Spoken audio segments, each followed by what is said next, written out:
से प्रिपरेशन करूंगा जैसे किया जाता है। अरे पापा जी आप नहीं समझोगे, आपके टाइम में एग्जाम्स इजी होते थे। बेटे तेरे पास गूगल है, तू एक ही बार में सारी चीजें सर्च कर लेता है, और हमारे टाइम में ऑब्वियसली था। मतलब क्या होता है यार, ऑक्सफोर्ड डिक्शनरी में खोदना पड़ेगा।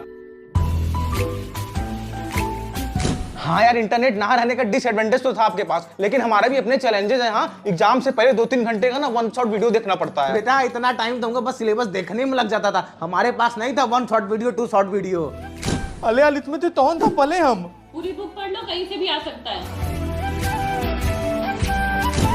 ठीक है, लेकिन सिलेबस तो अपना ही बड़ा होता है। हाँ, स्कूल वाले ना 10-10 पेज का इंपॉर्टेंट क्वेश्चन लिखवाते हैं। अच्छा मैम एग्जाम में 2 इंपॉर्टेंट क्वेश्चन आएंगे, बता दो। सामने बुक रखी है, देख लो। कौन सी बुक मैम? सारी। लेकिन परसेंटेज तो हमारे ही ज्यादा आते हैं। बेटे ये तुम्हारे 98.99, हमारे 60% से कम ही है। 62% लाके पूरे स्कूल में टॉप किया तो।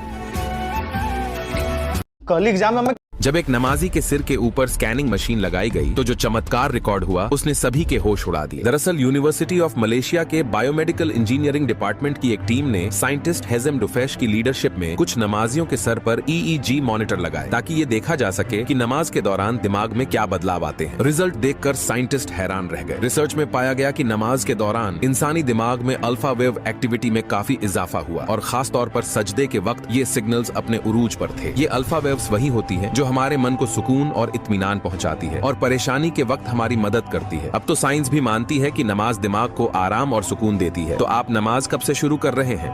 जब एक नमाज गुड मॉर्निंग सर। हाँ ठीक है, आज तुम लोगों की छुट्टी। मार्स तुम जरा क्लास के बाद मिलना। अरे भाई वो लड़का आता है ना अपनी क्लास में जिसके पास रिंग्स है। कौन? सैटर्न? हाँ वही, मुझे भी उसकी जैसी रिंग्स चाहिए। अरे सर करीब 4.6 बिलियन साल पहले आपके पास भी रिंग्स थी। मैं एक्सप्लेन करता हूँ। स्टार्टिंग में सोलर सिस्टम एक स्पिनिंग क्लाउड ऑफ गैस था जिसे सोलर नेबुला बोलते हैं। ग्रेविटी की वजह से मेनली गैसेस सेंटर में कंडेंस हो गई और क्लाउड की रोटेशन स्पीड इंक्रीज हुई। धीरे धीरे सारा मैटर सेंटर में कलेक्ट होता गया जिससे सेंटर पे टेम्परेचर और प्रेशर बहुत इंक्रीज हुआ और फाइनली सेंटर पे एक हॉट गैसेस के बॉल का जन्म हुआ जिसे हम सूरज कहते हैं। और उस समय सूरज के अराउंड गैसेस और डस्ट की बहुत बड़ी रिंग थी। अरे लेकिन मुझे अभी सैटर्न वाली रिंग चाहिए। अरे सर सैटर्न की रिंग आइस और रॉक से बनी है और अगर आपके पास ऐसी रिंग आती है तो आपका टेम्परेचर उसे मेल्ट कर देगा। और सर आप टेंशन मत लो, जब आपकी डेथ होगी तो आप में से निकलने वाला मैटर आपके अराउंड रिंग फॉर्म कर देगा।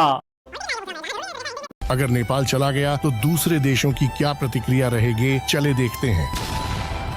जिसने मेरे दोस्त के साथ यह किया है मैं उसे नहीं छोड़ूंगा। अरे नहीं, तुमने अपनी बहन को अकेला छोड़ दिया। मैं बहुत खुश हूँ, अब मैं उसकी जमीन पर भी कब्जा कर लूंगा। मैं नहीं जानता कि मैं क्या कहूँ इस मामले में। मुझे बहुत अफसोस है कि भारत का दोस्त चला गया। एक छोटा सा मच्छर था जो खुद ही चला गया। मुझे बस इस बात पर शर्म आती है कि जब मैं वहाँ था तब यह मच्छर मेरे हाथों से नहीं मारा। इस मच्छर के बारे में मैं क्या कहूँ, मुझे नहीं पता। जिसने ये मेरे दोस्त के साथ किया है उसे मैं नहीं छोड़ूंगा। और दोस्तों, अगर आप भी मेरी तरह नेपाल से प्यार करते हैं तो सब्सक्राइब का बटन दबाना मत भूलना।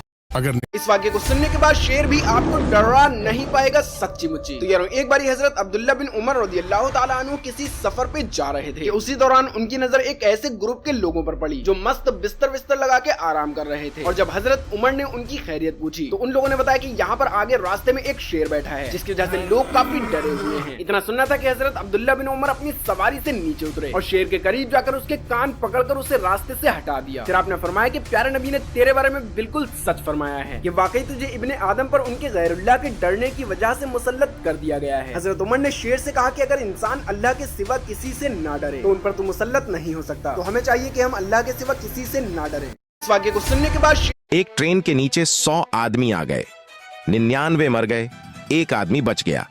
रिपोर्टर ने उससे पूछा, ये सब कैसे हुआ? आदमी बोला, गलत अनाउंसमेंट की वजह से। अनाउंसमेंट हुआ था कि शताब्दी एक्सप्रेस प्लेटफॉर्म पर आ रही है, तो सब घबराकर प्लेटफॉर्म से उतरकर पटरी पर आ गए, लेकिन ट्रेन प्लेटफॉर्म पर नहीं, पटरी पर आई। रिपोर्टर, और आप समझदार निकले जो पटरी पर नहीं उतरे? आदमी, जी नहीं, मैं तो सुसाइड करने आया था। अनाउंसमेंट सुनकर मैं पटरी से हटकर प्लेटफॉर्म पर लेट गया था। दोस्तों, ये बात है उस टाइम की जब फ्री फायर कम्युनिटी के टॉप 10 कंट्री के प्लेयर्स को FF रेंजर स्टेडियम में बुलाया गया था। साथ ही वहां पर हर कंट्री की ऑडियंस भी आई होती है और सभी लोग अपनी अपनी कंट्री का फ्लैग लेकर बहुत ही ज्यादा खुश हो रहे होते हैं। और उन्हीं के बीच एक इंडिया